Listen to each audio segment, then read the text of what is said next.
welcome back. I just left the conference, and some of the notes that I took here were really eye-opening on some of the advantages of being a passive investor versus an active investor. And if you don't know what the difference in that is, usually an active investor is somebody who's a general partner in a deal. They're the ones going out finding the deals, managing the deals, raising the capital for the deals.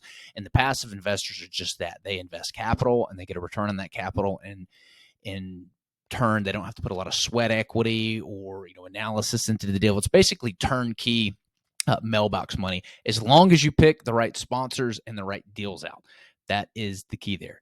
I know people who have lost their entire investment because they did not properly vet the sponsor and they did not properly vet the opportunity that was available to them. So very important you do that. So I just want to go over real quick, probably won't take more than 10 minutes, but just some key bullet point items on why a passive investor would want to use a sponsor with an experienced track record and the value that they get from it. Some of these were really surprising. And I had to sit down. I'm a passive investor and a limited partner in a lot of syndication deals as well. And some of these were surprising to me. So we're going to jump into this. But before we do, if you get value from these episodes, do me a favor, leave us a review and share these with your friends and family. It bumps us up in the algorithm and allows us to bring you more fantastic content. So please take some time to do that. And who knows, you might get something for it. All right. So jumping in, number one is passive investors don't have to qualify for financing or perform operations. This is pretty much a given, but you don't have to fork over all of your financial statements in order to get the loan. Everything falls on that sponsor. You don't have to worry about showing up and managing the contractors if you're building a development or getting the phone call at 2 a.m. in the morning when the water heater's gone out. So big advantage, not having to deal with the financing or perform operations.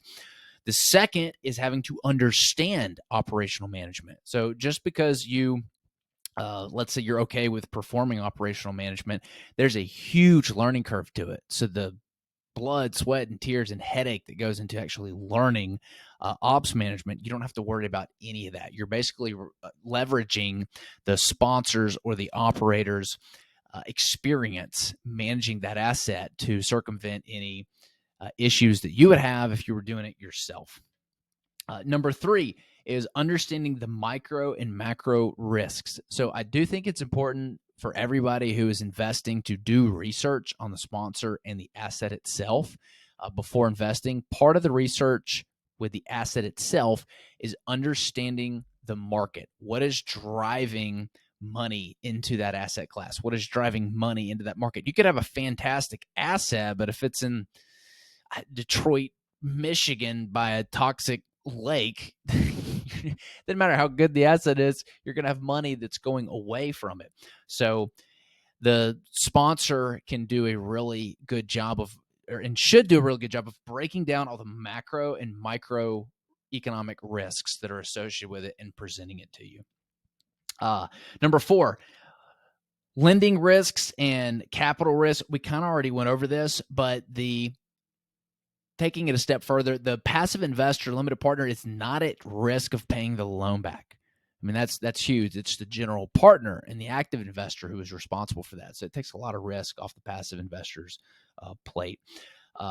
Number five is understanding break-even analysis. So this is something that the sponsors should be giving the passive investor, but they don't have to do the calculations to figure this out. If you're building a house, what would the price of that house have to drop to in order for me to break even on the investment? If the vacancy rate drops to 85%, where do I stand? How does that affect my equity in this investment? So you should know what your break even analysis is on every investment, and the sponsor should be giving you that. Number six are deal risks. Exactly what could go wrong with this particular investment. You don't have to have the background or the understanding or the experience to figure this out. The sponsor should be doing all this heavy lifting for you and presenting it in a nice, neat investor packet to you.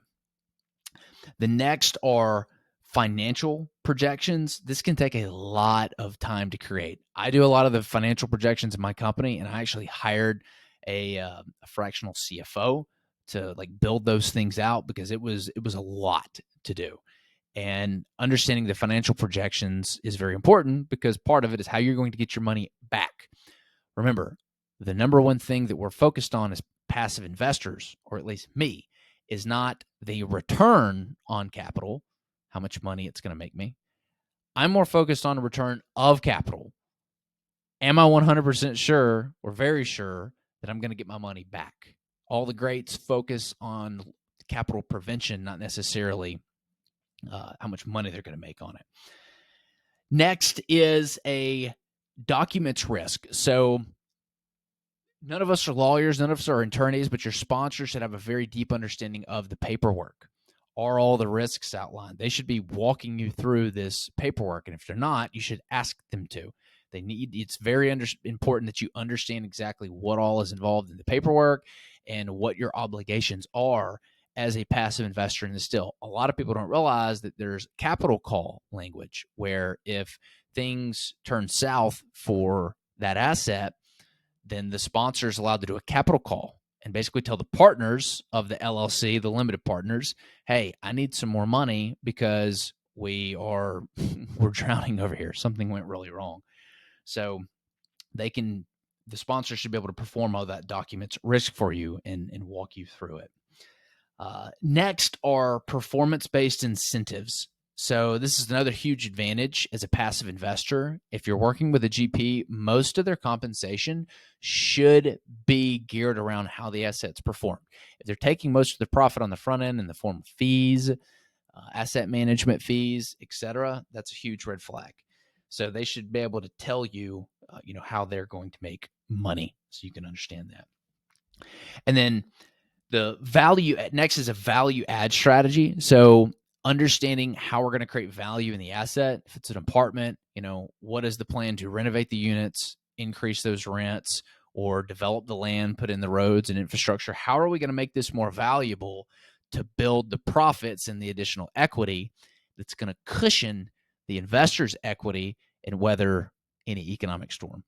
Very important. So those are the value add itemizations I wanted to share with you today. These are all reasons why it is great to be a passive investor. A lot of times we don't realize how much of a deal we're getting.